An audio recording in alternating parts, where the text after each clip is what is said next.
이제 우리 다 같이 주하게 맞추어 묵도하심으로 주일날 2부 예배를 시작하겠습니다.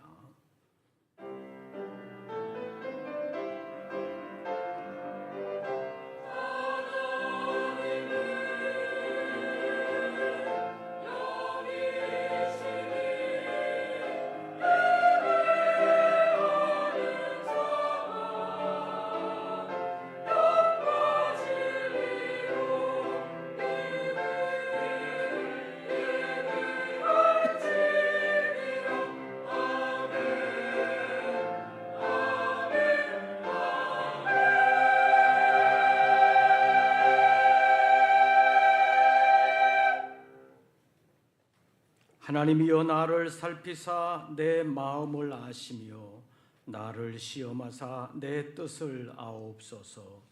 내게 무슨 악한 행위가 있나 보시고 나를 영원한 길로 인도하소서.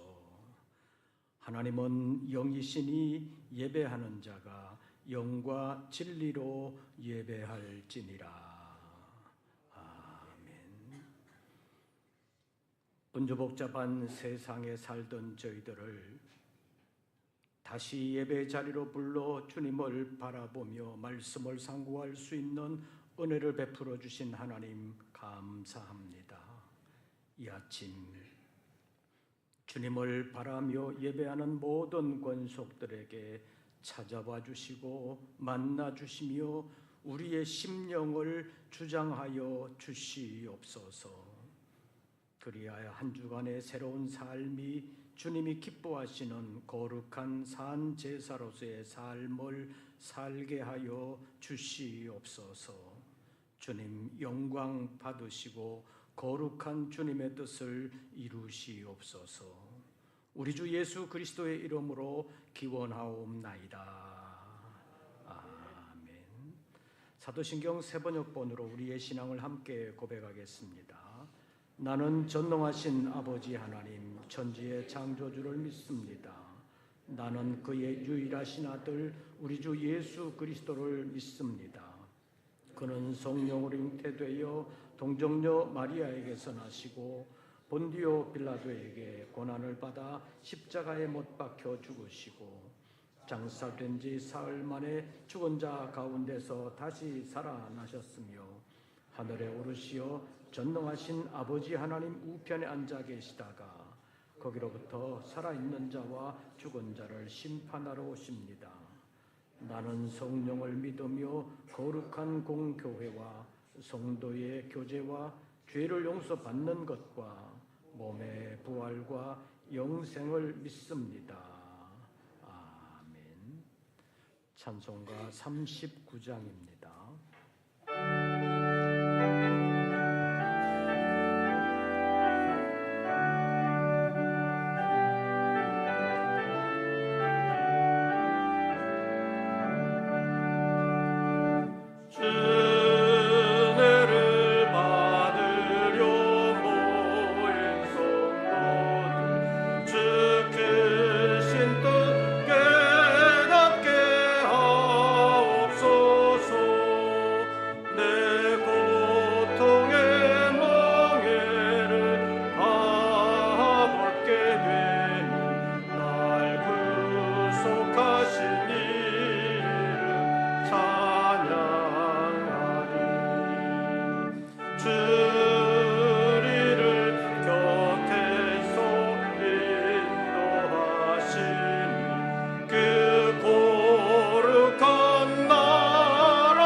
주께 돌려 찬양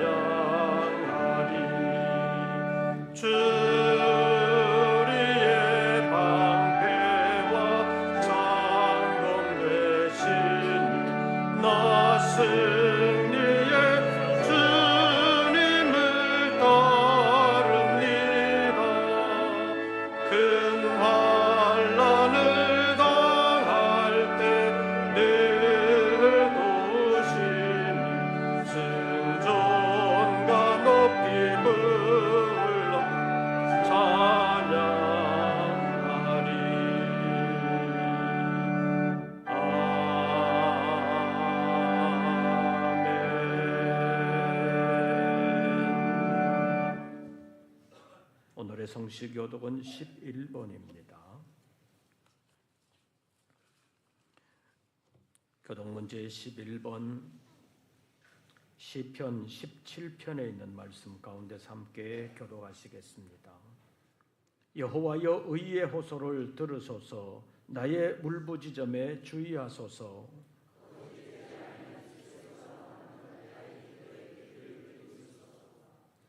주께서 나를 판단하시며 주의 눈으로 공평함을 살피소서.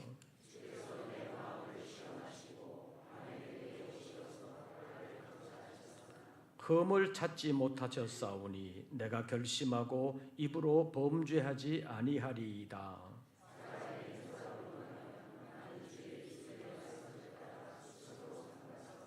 포악한 자의 길을 가지 아니하였사오며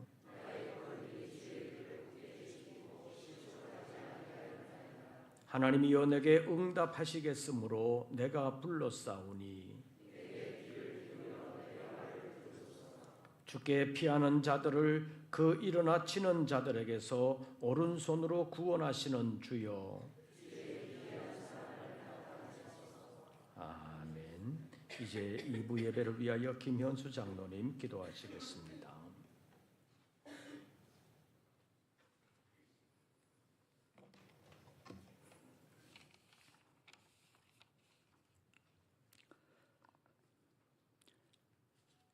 은혜와 사랑이 충만하신 하나님 아버지, 지난 한 주간 세상 속에서도 저희를 눈동자같이 지켜주시며 인도하여 주신 주님의 한없는 사랑에 감사를 드립니다. 풍성한 결실을 거두는 은혜의 계절, 오늘도 저희를 거룩한 성전으로 불러주시고 신령과 진정으로 예배하게 하시니 감사와 찬송을 올려드립니다. 세상의 모든 근심 내려놓고 오직 하나님께만 영광 돌리는 거룩한 시간이 되게 하여 주옵소서. 자비하신 주님, 지난 한 주간의 삶을 돌아볼 때 저희 허물과 죄악을 고백합니다. 믿음이 부족하여 불순종하며 말씀대로 살지 못하고 세상의 유혹 속에 살았던 저희들의 죄와 교만함과 게으름을 용서하여 주옵소서. 저희들 순종하는 믿음과 교회의 일꾼으로서 주님의 뜻을 온전히 이루는 순종의 삶을 살게 인도하여 주옵소서. 주님의 몸된 우리 교회를 위해 기도합니다. 말씀과 기도가 끊이지 않는 교회, 주님의 말씀 따라 복음의 사명을 감당하며 섬기고 봉사하며 이 지역의 연약한 자와 소외된 자를 돌아보는 헌신하는 믿음의 공동체가 되게 하옵소서. 지금은 결실의 계절입니다. 한 해 동안 우리 교회를 굳건히 지켜주시고 보장하여 주셔서 맡겨주신 주의 사역을 은혜 가운데 잘 감당할 수 있도록 인도하여 주신 주님의 은혜에 감사를 드립니다. 지나온 시간을 돌아볼 때 순간순간 우리를 인도하신 주님의 손길이 있었음을 고백합니다. 힘들 때나 즐거울 때 우리를 떠나지 않으셨고 믿음으로 견뎌낼 수 있는 힘을 주시고 함께하여 주심을 감사드립니다. 금년에 세웠던 사업 계획들을 총회를 통해 한 해의 끝을 아름답게 잘 마무리할 수 있도록 교회의 각 부서와 기관을 지켜주옵소서. 주님의 뜻 안에서 서로 한마음으로 서로 사랑하며 협력하여 믿음 안에서 은혜롭게 사명 감당하는 기관들을 되게 하여 주옵소서. 주신 직분과 사명에 감사하며 순종하는 아름다운 우리 교회가 되게 하시고 오직 하나님께만 영광 돌리는 우리 교회가 될 수 있도록 인도하여 주옵소서. 주님, 날씨가 점점 추워지고 있습니다. 우리들의 건강을 지켜주시고 육신의 질병으로 고통받는 성도들 주의 능력으로 치유하여 주옵시고 이루하여 주옵소서. 경제적 어려움과 힘들어하는 모든 가정들 위해 주님의 은혜와 평강이 넘치게 하시고 주님 안에서 감사와 기쁨이 넘치는 가정 되게 보장하여 주옵소서. 이 시간 귀한 말씀 듣습니다. 단위의 서시 목사님께 영육간 강건함과 하늘의 권능을 덧입혀 주셔서 생명의 말씀을 힘있게 선포하게 하시고 주시는 말씀을 통해 저희의 믿음이 온전히 회복되고 주님께 헌신을 다짐하는 귀한 시간이 되게 하시고 이루와 쉼을 얻게 하여 주옵소서. 이 시간 찬양으로 영광 돌리는 성가대의 찬양을 기쁘게 받아주시고 보이지 않는 곳에서 예배를 위해 헌신하는 모든 손길 위에 하늘의 상급과 축복을 더하여 주옵소서. 이 모든 말씀 우리를 구원하신 예수 그리스도의 이름으로 기도드립니다. 아멘.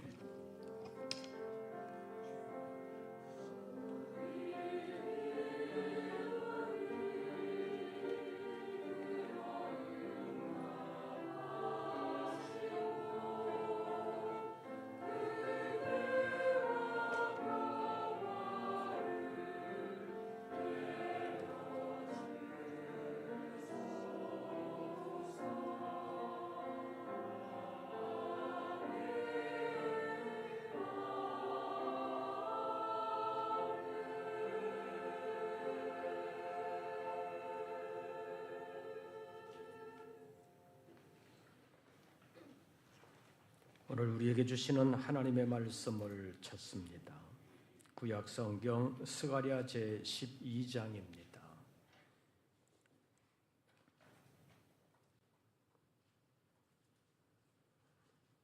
구약 성경 스가랴 제 12장, 제가 가진 성경으로는 구약 성경 1322쪽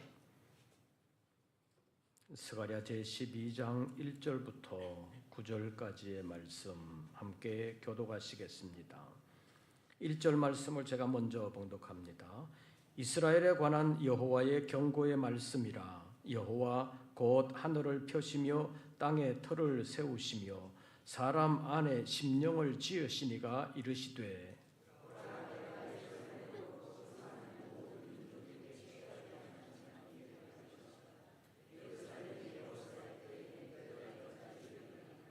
그날에는 내가 예루살렘을 모든 민족에게 무거운 돌이 되게 하리니 그것을 드는 모든 자는 크게 상할 것이라.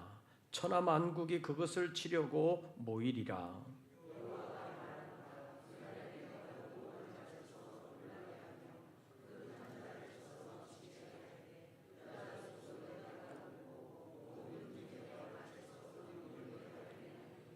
유다의 우두머리들이 마음속에 이르기를 예루살렘 주민이 그들의 하나님 만군의 여호와로 말미암아 힘을 얻었다 할지라.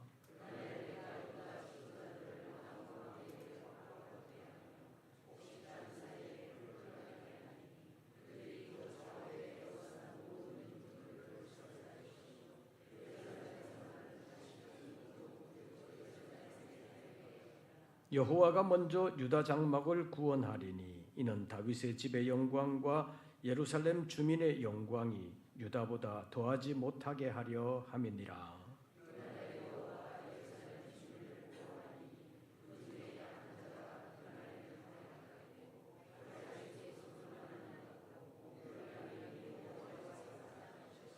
구절 다 같이.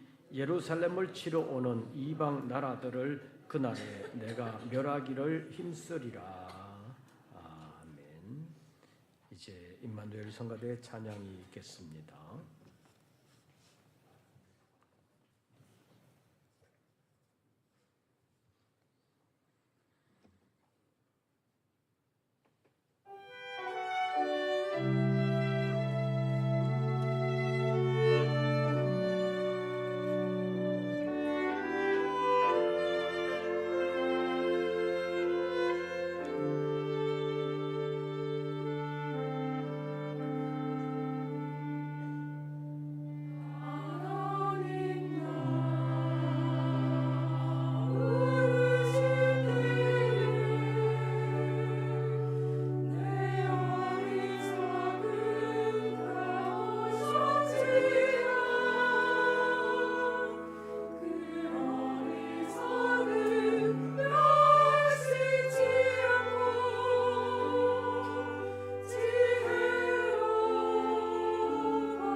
오늘도 주의 이름으로 예배하는 우리 모든 권속들에게 우리 주님의 은혜와 평강이 함께 하시기를 축원합니다. 아직도 더운 사람이 있어요? 근데 이번 주간 예보를 보면 아침 기온으로만 하면 최고 높은 게 1도, 0도, 영하 3도, 2도 이런 식으로 예보되고 있습니다. 이제 곧 추워지게 되는 겨울이 바짝 다가온 것 같습니다. 날씨나 기온도 우리 마음대로 되면 좋을 것 같아요? 안 좋을 것 같아요?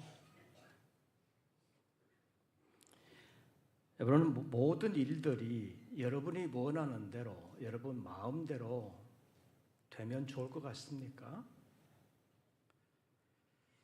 좋을 것 같기도 한데 어떤 한 사람이나 어떤 한 세력이 자기 마음대로 할 수 있는 세상이 되면 그 상대방은 상대적으로 자기 마음대로 못하는 세상이 된다는 사실을 우리가 알아야 할 필요가 있습니다. 이런 원리는 모든 시대 모든 사람에게 적용되는 원리라고 말할 수 있습니다. 지금의 예를 들어서 보면 러시아의 푸틴이나 중국의 시진핑 같은 공산 독재자들이 득세를 하게 되니까 세계가 시끄럽고 전쟁이라는 회오리 바람 속으로 끌려 들어가고 있는 국제 정세를 지금 우리가 보고 있습니다. 그런데 지금 러시아는 전쟁을 끝낼 수도 없고 계속하기도 곤란한 진퇴양난의 수렁에 빠져 있는 것 같습니다. 그래서 지난번 중국에서 전승절이라는 명목으로 행사를 치르면서 러시아의 푸틴과 북한의 김정은을 중국의 시진핑이 초청을 해서 서로의 우위를 다지는 모습을 보였는데 그것을 보면 세계 공산 독재자들이 서로 자기들끼리 우위를 다지는 행사였다고 볼 수 있는데 우리나라 국회의장이 가서 뒷전에 서 있다가 왔고 한 여당 정치인은 김정은을 향해서 위원장님 불렀는데 그들 또 보지도 않았다고 하는 푸념을 한 일도 있습니다. 이런 독재자들이 세계를 지배하는 세력이 되면 세계는 고통과 통곡으로 들어가게 된다는 사실을 알아야 합니다. 러시아의 푸틴이 우크라이나를 집어삼키고 옛 소련의 영광으로 돌아가려고 하는 계획을 세웠지만 마음대로 되지 않는 것이 지금의 세계 정세라고 볼 수 있습니다. 중국의 시진핑도 대만을 삼키려고 하는 마음은 꿀뚝 같은데 제대로 안 되는 것이 지금의 상황이라고 볼 수 있습니다. 지금 중국과 일본의 첨예한 대립, 미국과 중국의 무역 전쟁, 이런 것이 다 국가 간의 경쟁이기는 하지만 단순한 경제 논리만의 경쟁은 아니라는 사실을 알아야 합니다. 공산주의 독재와 민주진영 간의 치열한 전쟁이라고 말할 수 있습니다. 이런 것을 신앙적인 관점에서 보면 하나님을 부정하는 세력과 하나님을 인정하는 세력들과의 갈등과 전쟁이라고 말할 수 있습니다. 그런데 우리나라가 과거에는 6.25 전쟁을 통해서 자유민주주의의 최후 보루처럼 인식되어 왔었는데 그동안 하나님을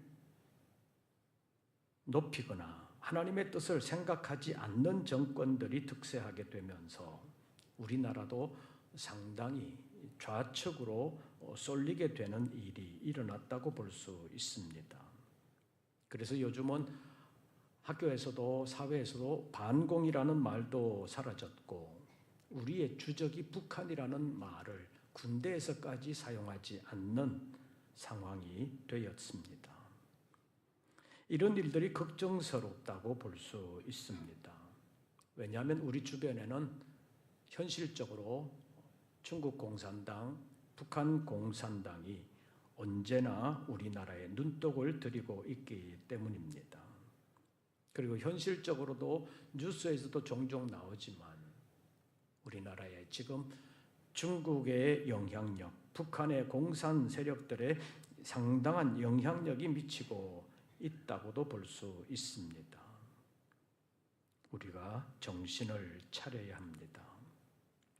지금 세계 정세를 보면 공산 독재 세력들이 아직은 득세하지 못하도록 하나님이 막아주시고 있는 것 같습니다. 러시아의 상황을 봐도 그렇고 중국의 상황을 봐도 그렇습니다. 이럴 때 우리나라가 정말 처신을 잘해야 되는데 마치 미국과 중국 사이에서 외나무 줄타기를 하는 것처럼 외교적인 처신을 하는 것이 아니라 신앙적인 관점에서 볼 때 하나님의 진노를 사는 일을 하지 않아야 되는데 지금의 정치권을 보면 위태위태하고 불안불안한 것이 사실입니다. 러시아의 푸틴이 처음 전쟁을 일으킬 때만 해도 전쟁 상황이 지금처럼 될 줄은 몰랐을 것입니다. 자기 마음대로 될 줄 알았기 때문에 전쟁을 일으켰다고 볼 수 있습니다. 그러나 일으키고 보니 자기 마음대로 되지 않는다는 사실을 이제야 실감하게 될 것입니다. 그래서 이제는 푸틴의 마음대로 우크라이나를 다 집어삼킬 수도 없고 먹은 만큼 토해낼 수도 없는 것이 지금의 상황이라고 말할 수 있습니다. 그런데 왜 러시아의 푸틴이 우크라이나를 향하여 전쟁을 일으켰겠습니까?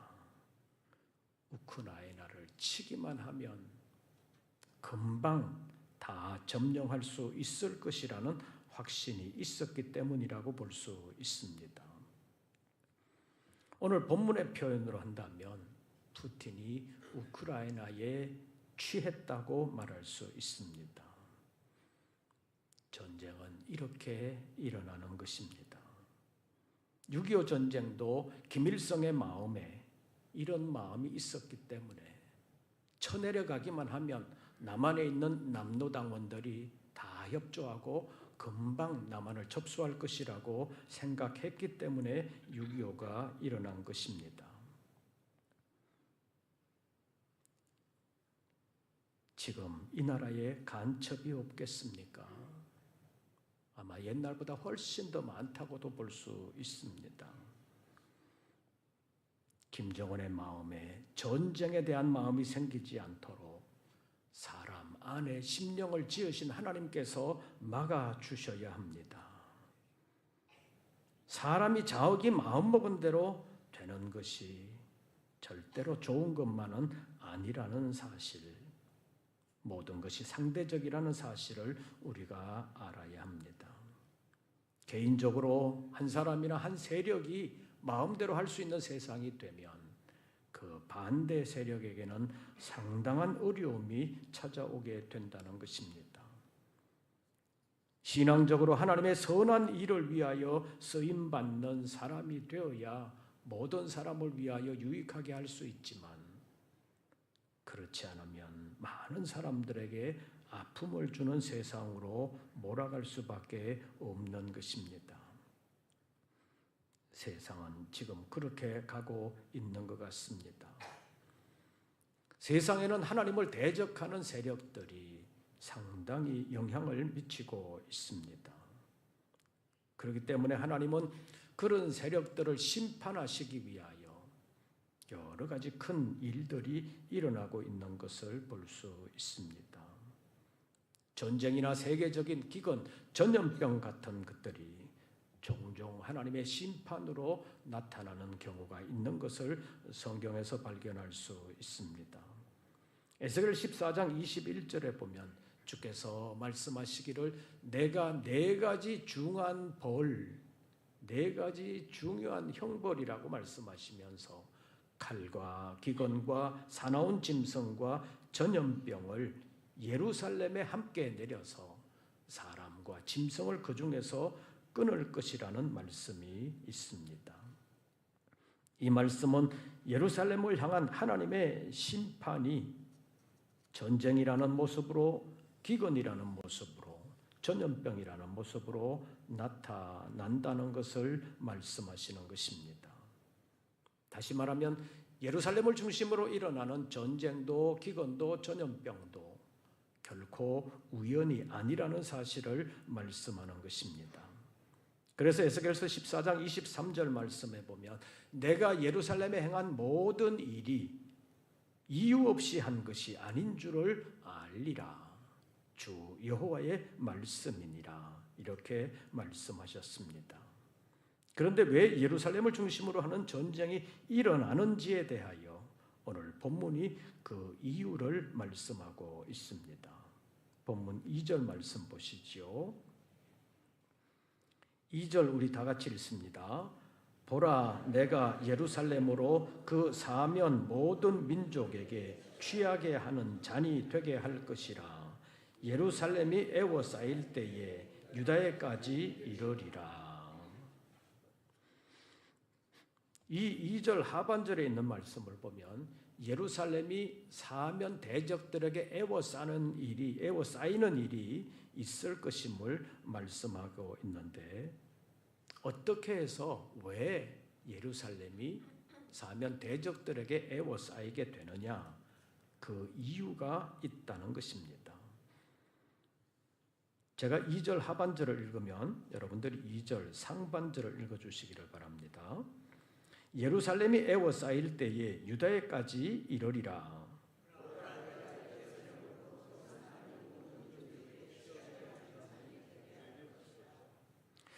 이 말씀을 보면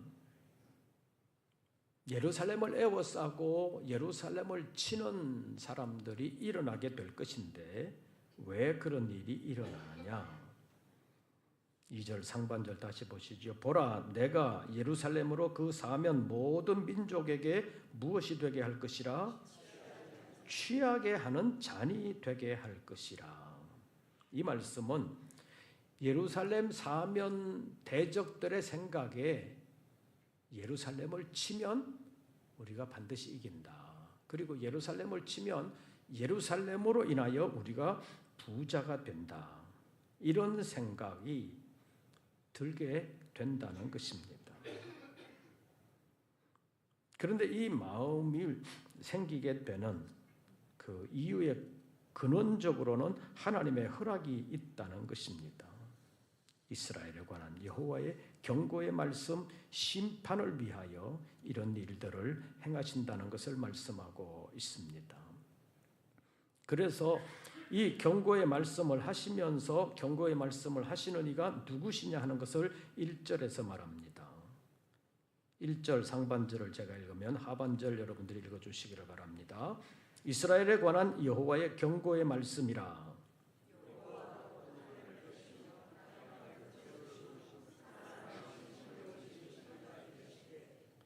이스라엘에 관한 경고의 말씀을 주시는 하나님이 어떤 하나님이시냐? 하늘을 뭐하시며 펴시며 땅에 터를 세우시며 사람 안에 심령을 지으신 하나님. 그래서 하나님은 천지와 만물을 지으신 하나님이실 뿐만 아니라 사람을 지으시고 사람 안에 심령을 지으신 하나님이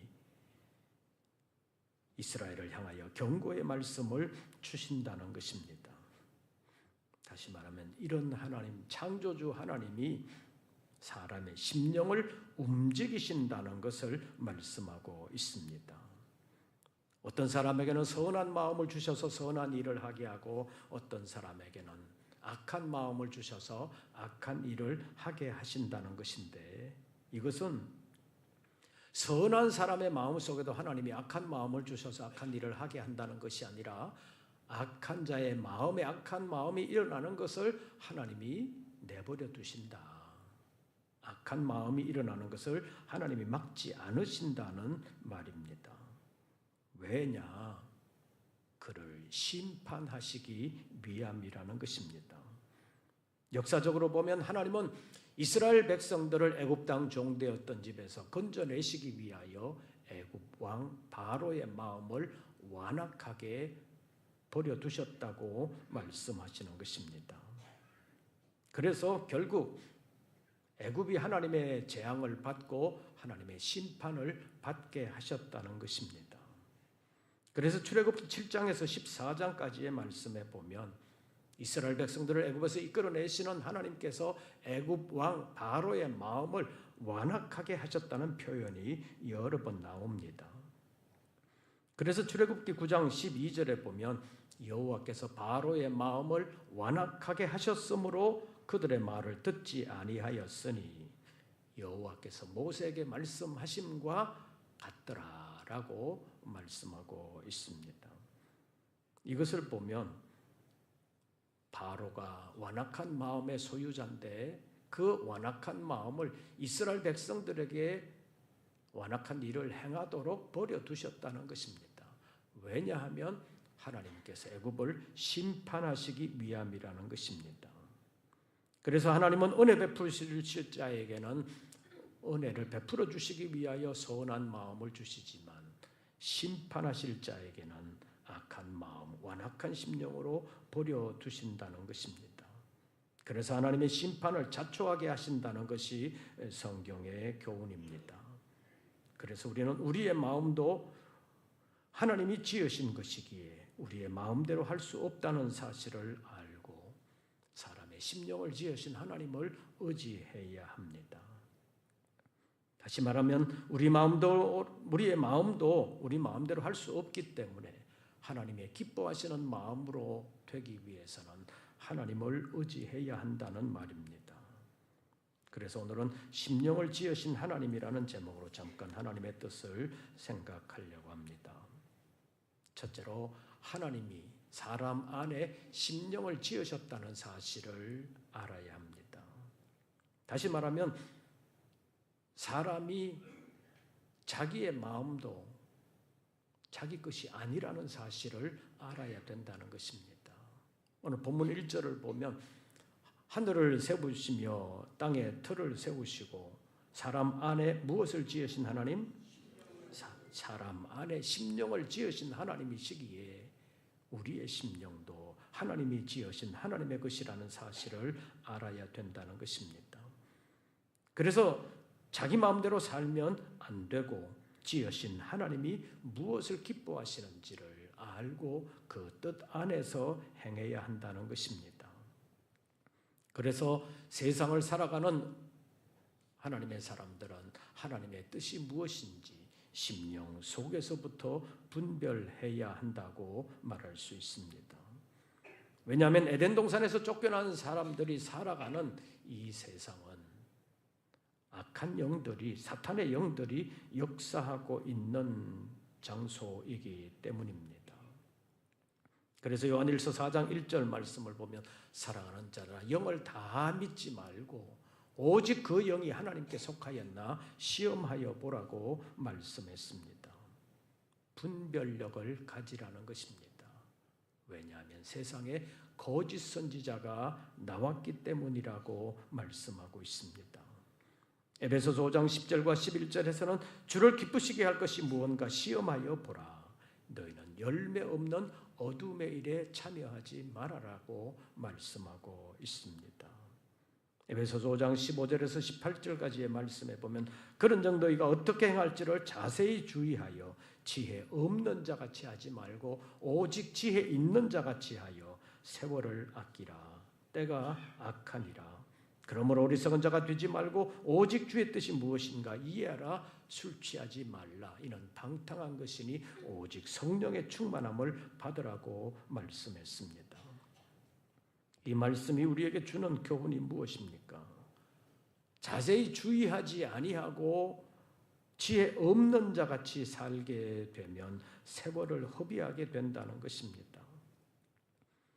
자기가 아무리 열심히 살아도 주의 뜻, 하나님의 뜻을 모르고 사는 것은 어리석은 삶이요 지혜롭지 못한 삶이라는 말입니다. 그래서 지혜롭게 살려면 하나님의 뜻을 알아야 되고 하나님의 뜻을 알려면 우리 안에 분별력을 가지고 우리 안에 하나님이 기뻐하시는 마음을 가져야 된다는 것입니다. 그런데 그 마음을 내 마음대로 할 수 없다는 것이 현실적인 장애라고 말할 수 있습니다. 그래서 사람 안에 심령을 지으신 하나님을 의지해야 합니다. 그 하나님이 도와주셔야 하나님의 뜻에 맞는 삶을 살아갈 수 있기 때문입니다. 그래서 우리는 우리의 심령을 위해서도 우리가 하나님께 기도해야 합니다.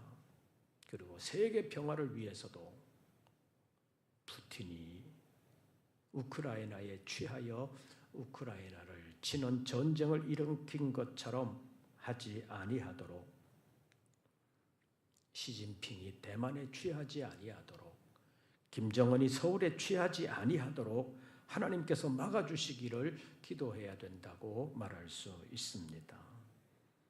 사람 안에 심령을 지으신 이는 하나님이십니다. 우리가 중국이나 북한에 아양 떤다고 그들의 마음이 달라지는 것이 아니라는 사실입니다.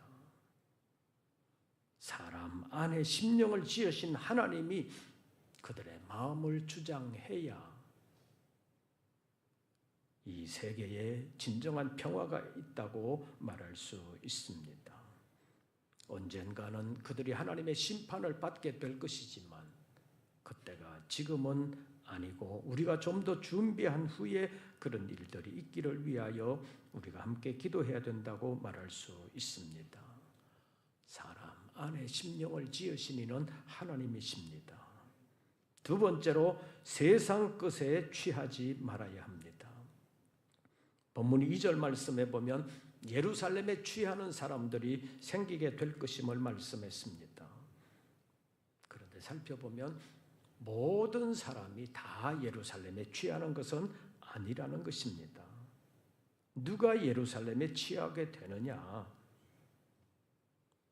예루살렘을 취하게 되는 사람들의 결과를 보면 알 수 있습니다.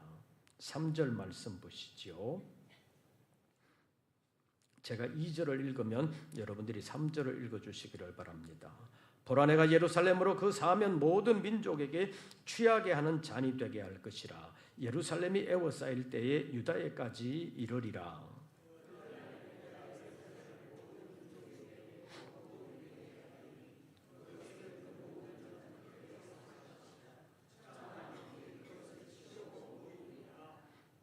이 말씀을 보면 많은 민족이 예루살렘을 치기 위하여 예루살렘을 에워싸고 모이게 될 텐데, 그렇게 하면 예루살렘을 점령하고 자기들의 계획대로 자기들이 부자가 되어 세계 지배 세력이 되는 것이 아니라 3절을 보면 그날에는 내가 예루살렘을 모든 민족에게 무엇이 되게 하리니? 무거운 돌이 되게 하리니 그것을 드는 모든 자는 어떻게 될 것이라? 크게 상하게 될 것이라. 제가 어제 뭔가 들다가 허리도 삐끗하고 좀 놓쳐가지고 발등을 상하는 일이 있었는데, 예루살렘을 들려고 하다가 어떻게 돼요? 예루살렘이 무엇이 되게 할 것이라? 무거운 돌이 되게 할 것이라. 그걸 들어서 자기 것으로 만드는 것이 아니라 그것 때문에 눌려가지고 크게 뭐하게 될 것이라? 상하게 될 것이라. 이렇게 된다는 사실을 안다면 쳐들어올까요? 모른다는 거죠. 여러분도 잘 아시잖아요. 술 취한 사람 보고 너 취했지? 그럼 뭐라 그래요? 안 취했다 그러잖아요. 예루살렘으로 인하여 취하게 되는 사람이 예루살렘 때문에 상하게 되는 일이 일어나게 될 것인데 취한 사람은 그 사실을 모른다는 것입니다. 그래서 결국 예루살렘을 치게 되고 그것 때문에 결국 하나님의 심판을 받게 된다는 것을 말씀하고 있습니다. 예루살렘에 취하는 사람들은 예루살렘의 화려함과 재물에 마음을 빼앗겨 예루살렘을 탈취하고 세상에 떵떵거리며 살겠다고 하지만은 그것은 결국 하나님의 심판으로 향하게 된다는 사실을 모른다는 것입니다. 세상에 취하면 망하게 되는 것입니다. 그래서 에베소서 5장 18절 말씀에 보면 술 취하지 말라. 이는 방탕한 것이라고 말씀하고 있습니다. 술 취하지 말라는 말은 알코올에만 취하지 말라는 뜻이 아닙니다. 세상에 취하지 말라는 뜻입니다. 세상에 취하는 자는 세상의 멸망과 함께 망하게 될 것입니다.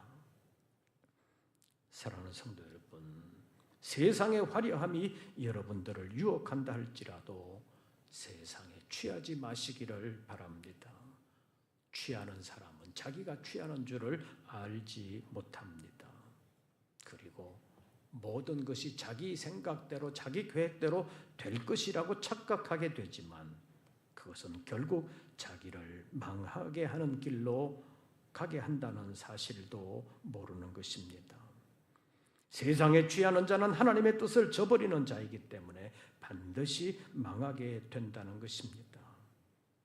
그래서 망하지 않기 위하여 세상 사람들이 세상의 화려함을 쫓아서 간다 할지라도 부러워하지 말고 오직 하나님 편에 서서 세상의 멸망과 함께 멸망당하지 아니하고 하나님의 영원한 복을 받는 우리 모든 믿음의 권속들 되시기를 바랍니다.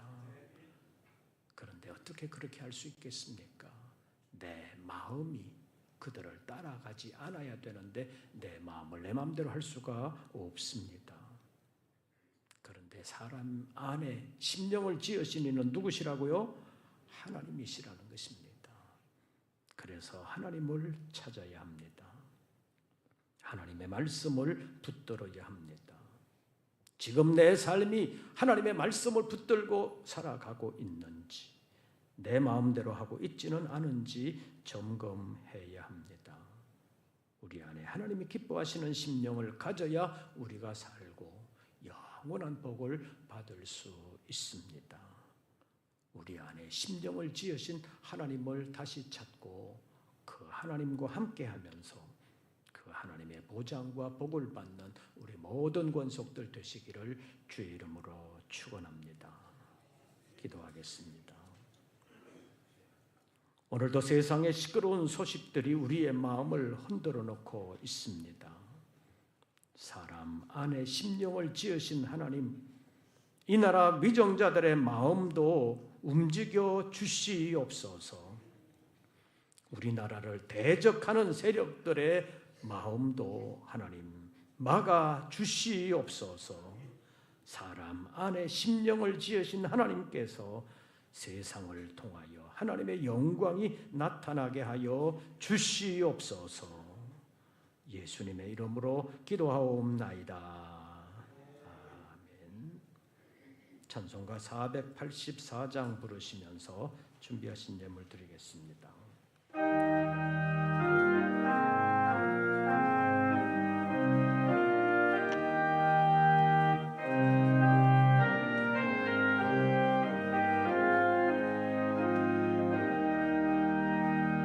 내 맘에 주여 소망 되소서.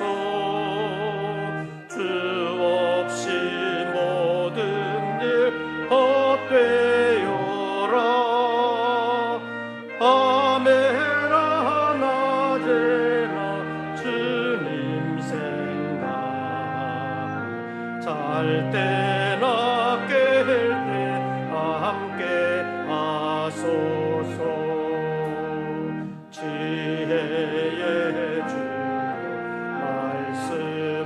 말씀으로서 언제나 내 안에 계십소서. 주는 내 아버지, 주 안에 내가 늘 함께하네. 세상의 영광 난 보여도 언제나 주님은 나의 기여. 주님만 내 맘에 계시오니 영원한 주님 참 귀하셔라.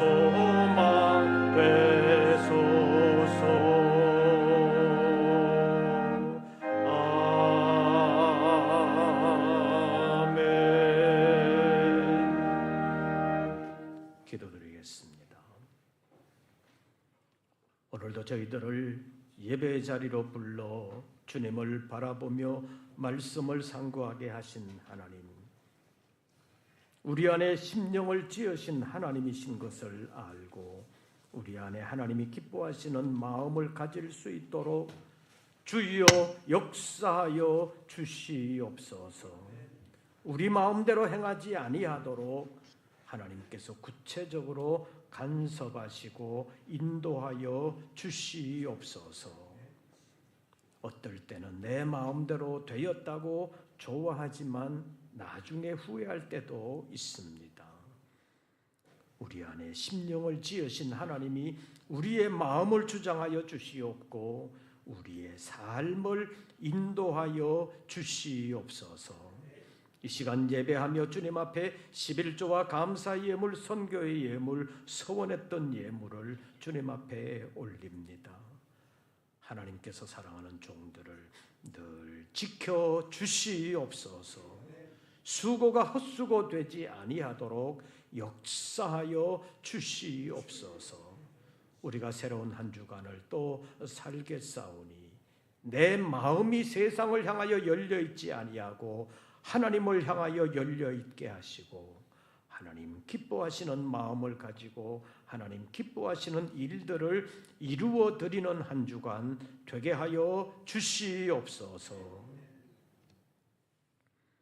이제는 우리 구주 예수 그리스도의 은혜와 아버지 하나님의 크신 사랑과 성령님의 교통하심이 우리 안에 심령을 지으신 하나님이 기뻐하시는 마음을 가지고 하나님이 기뻐하시는 삶을 살아드리기로 마음을 새롭게 다짐하며 새롭게 출발하기를 원하는 우리 모든 권속들 위에 이제부터 영원토록 함께 하시기를 축원하옵나이다.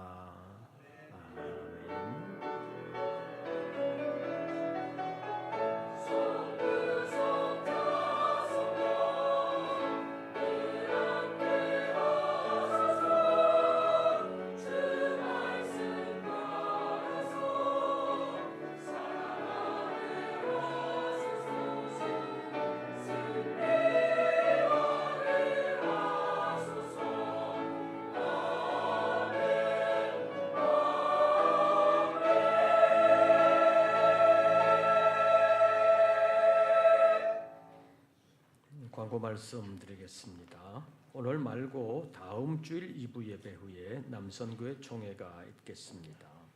그리고 내일 모레 화요일 오후 5시에 금천구청 성탄트리 점등식이 금천구청 광장에서 있겠습니다.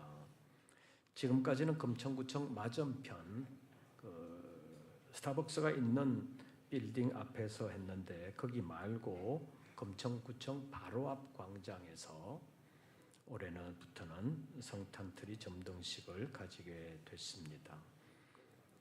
함께 할 수 있는 분들은 내일 모레 화요일 오후 5시에 금천구청 광장에서 있는 성탄트리 점등식에 참여해 주시기를 바랍니다. 참여하시게 되면 성탄 찬송 2곡을 부르게 될 것입니다. 몇 장인지 목회행정실로 알려두도록 하겠습니다. 12월 마지막 주일에 있을 세례 예식을 위하여 세례받기를 원하시는 분들은 목회행정실로 신청하시고 교육에 임해 주시기를 바랍니다. 그리고 주차를 위해서 양보해 주시고 또 우리 재직들은 가급적 밖을 이용하시든지 차를 이용하지 않는 방향으로 해주시면 고맙겠습니다. 그리고 내년도 교사와 성과대원으로 봉사하실 분들을 기다리고 있습니다. 많이 지원해 주시기를 바랍니다. 나머지 광고들은 주보를 참고해 주시기를 바랍니다. 새로운 한 주간 주 안에서 평안하시고 승리하시기를 빕니다. 이것으로 2부 예배를 모두 마치겠습니다.